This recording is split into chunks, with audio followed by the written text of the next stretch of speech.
السلام الله عليكم ورحمة الله تعالى وبركاته dhammaan saaxiibada janaalkeena kusoo dhawaada cashirkeena sideedaad ee kooraskani inoo socotay ee barashada suuqa forex-ka qaybteeda basic-a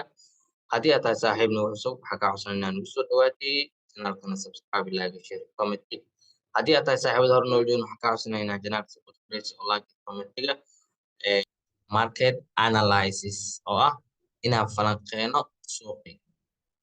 inaan chatkeena markaan ku imaano waxaa u baahannahay inaan suuqii falanqeeno ama taxliilino si aan go'aan ugu gaarno suuqan meesha aan u galayno inaan buy u galno iyo inaan sell u galno marmarkaa u baahan tahay marka inaad suuqa falanqeysid waxaa u baahan tahay laba shay oo aad iyo aad u muhiim ah kow inaad ka fiiriso maxaa la fundamental analysis waxaa waaye taxliilinta warbixinada ee dowladaha dhaqaale ahaan xaaladahooda dhaqaale ku saabsan kanna waxaa waaye waa technical analysis waa taxliilin technical ah oo qofka si shaqsiyan oo istiraatiijiyad oo isticmaalaya marka fundamentalka iyo technicalka way kala duwan yihiin maxaa yeelay fundamentalka qofka isaga ma go'aamin karo oo ma dhihi karo kan saan noqona fundamentalka waxyaalaha oo taxliilinta qiimaha waxaa waaye oo warbixinada ay soo dayaan dowladaha oo kale oo ku saabsan xaaladahooda dhaqaale iyo sida ay lacagtooda u saameynayso kan waxaa waa sentimental analysis oo ah waa mid kaloo saddexaad ah laakiin inta badan labadan ayaa la isticmaalaa kan waxaa waaye waa qaabka dadka ee investing ugu sameysanaya lacagta iyadan waa arki doonaa kow horta waxaa ku hormaraynaa horta inaan fahanno fundamental analysis horta waxaa waaye waa nooc kamid ah falanqeynta ama taxliilinta iyadoo marka lagu xirayo ama la fahmayo xaaladda dhaqaale ee waddanka iyo sida lacagtu u saameynayso maxaa yeelay waddanka dhaqaalihiisa xaaladihiisa dhaqaalo waxyaabo badan aa saameeyo marka qodobada ugu badan oo saameeyo ayaa fiirin doonaa marka kow horta qodobka koowaad ee conditionka sabab waxaa kamid ah oo fundamentalka ee muhiimka ah waa interest rate waxaa waaye waa lacagaha dulsaarka ah oo la saaro ee bangiyada ee dul saaraan interest rate-ka marka isaga waxaa waaye waa bangiyada localka ah wixii ay ku fajgarayaan qofkii deyn ka qaadanayo iyo qofkii oo ayna siinayaan qofkii lacag dhiganayo maxaa yeelay aniga hadda bangiyada bangiya islaam waaye akoonkaada lacag ku 10,000 hadda ku shubtid 10,000 hele laakiin bangiyada reer galbeedka oo kale hadaa bangiga lacag dhigtay interest rate kuu qorayo oo dul saaray haddii aad deyn ka qaadatin ayadan waxaa lagu saaraa charge aa lagu saaraa lacaga lagu jaaja kaasaa marka waxaa la interest rate soo u saameynaa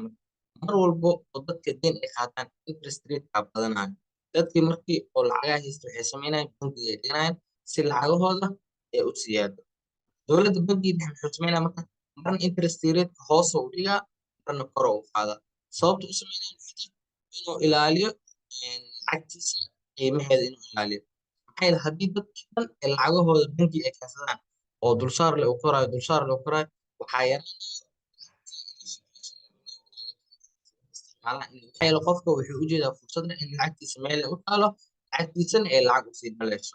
qofkii deyn qaadanay oo loonka hadduu badan yahay qof deyn qaadanaya malan maxaa yeelay lacagtii dulsaarka ee aad u badan wuxuu ka faa'iidaya marka bangigii dowladda dhexe waxay ku khasbantay mar walba inay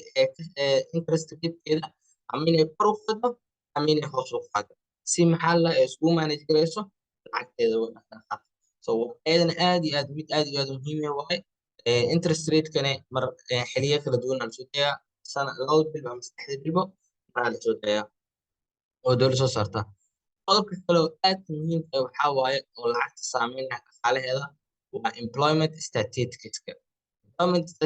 waxaa waaye waa dadka shaqeeyo waddankaas tusaale oo kale ingiriiska lacagta isticmaalaan waa great pound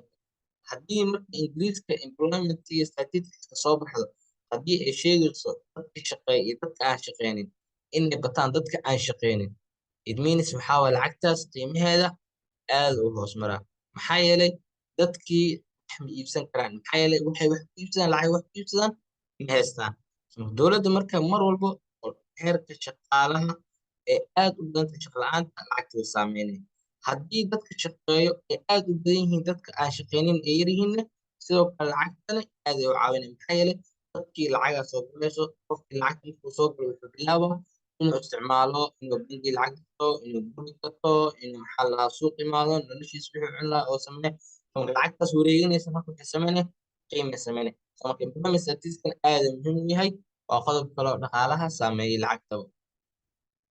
qodobka kale oo fundamentalka marka la fiirinayo aad u saameeya waxaa ka mid ah waa GDP oo loo soo gaabiyo Gross Domestic Product, oo ah waa wax soo saarka wadanka gudaha ah. Waxaa jirta GNDP iyo GDP.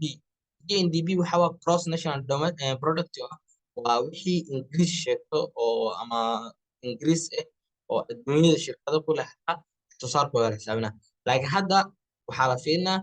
GDP oo ah Gross Domestic Product, oo ah shirkadaha dhulka Ingiriiska ku wada yaalo oo Great Britain-ka ah lacagaha wax soo saarkooda. Haddii wadankan wax soo saarkiisa uu yahay wax badan, lacagtiisa marka qiima yeelanay. Haddii wax soo saarkii wadanka uu yarahayna, lacagtaasna saameyn ay ku yeelan. Maxaa yeelay wadanka dhaqaala badan ma soo galayo, maaha lacag ma soo galayso.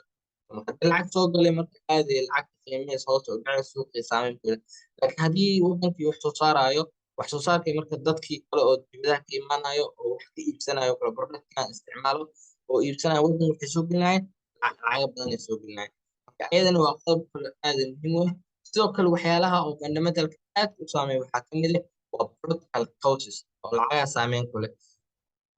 Political causeska waxaa waaye xilliyada ay doorasho jirto oo kale, xilliyada mucaaradka iyo muxaafidka inay si ay isku haystaan oo kale aad u saameynaya. Sorry. waxaa kaloo ka mid ah fundamentalka qodobka ugu dambeeya oo ah natural causes. عشان haddii wadankaas oo kale dhulgariir oo ka dhaco kale, haddii tsunami oo ka dhaco kale, way saameynaya lacagtooda. maxaa yeelay wuxuu saameynaya waxay u baahan yihiin inay wadankaas dadkaas u gurmadaan, maxaa la culeysyo badanaa saaran, cadaadisa saaran. Marka lacagta marka way saameynaya. Saameynta marka waxay noqon kartaa lacagta mar walba wax qiimaheeda saameynteeda saameyn positive ay noqonaya ama saameyn negative ay noqonaya. So intaas horta waxaa waaye waa fundamental analysis.